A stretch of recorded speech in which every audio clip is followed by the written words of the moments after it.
एक आदमी ने ढक्कन की नोक उठाई, हथौड़ी को नीचे रखा, महिला की आंखों की पलकें खोली और ढक्कन की नोक को आंखों के ऊपर डाल दिया। फिर उसने हथौड़ी को ऊपर उठाकर हल्का सा मारा, जिससे महिला नर्स तुरंत जमीन पर उल्टी कर दी। आदमी बहुत गुस्से में था, नर्स पर चिल्लाया क्योंकि वह लोबोटॉमी प्रयोग कर रही थी। कहा जाता है कि लोबोटॉमी के बाद लोग दर्द महसूस नहीं करते। ज्यादा समय नहीं बीता, मेयर मानसिक अस्पताल में आए और उन्होंने एक साथ कई मरीजों के सिर को स्थिर किया। हल्की बेहोशी के बाद सर्जरी आधिकारिक रूप से शुरू हुई।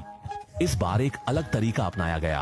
पहले मंदिर पर एक कट खोला गया, फिर ड्रिल को उस कट में डाला गया और फिर ड्रिलिंग शुरू कर दी। लई मे को देखकर घिन आ रही थी, लेकिन डॉक्टर को कोई डर नहीं था। वह धीरे धीरे गिनती कर रहा था। जैसे जैसे ड्रिल की नोक गहराई में जाती गई, मरीज ने भी दर्द महसूस किया। हाथों ने बंधनों को तोड़ने की कोशिश की, जिससे महिला सीधे बेहोश हो गई। सर्जरी अत्यधिक क्रूर होने के कारण मेयर ने इसे रोक दिया, लेकिन मानसिक मरीजों के खिलाफ अन्य तरीकों का पागलपन जारी रहा।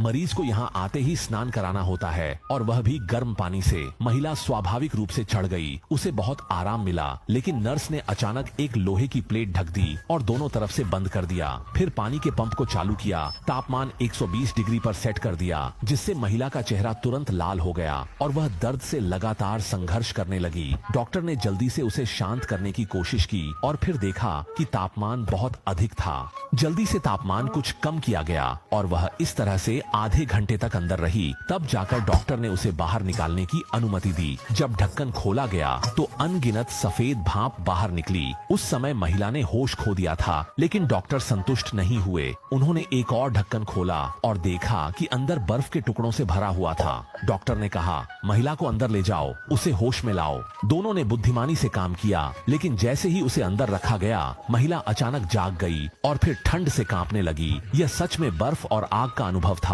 5 मिनट बाद ही उसे बिस्तर पर लाया गया। महिला अत्यंत निराश थी, लगातार रो रही थी और सोच रही थी कि अगर ऐसा चलता रहा तो वह निश्चित रूप से मानसिक रोगी बन जाएगी। तो सवाल यह है, क्या मानसिक अस्पताल वास्तव में इतना भयानक है?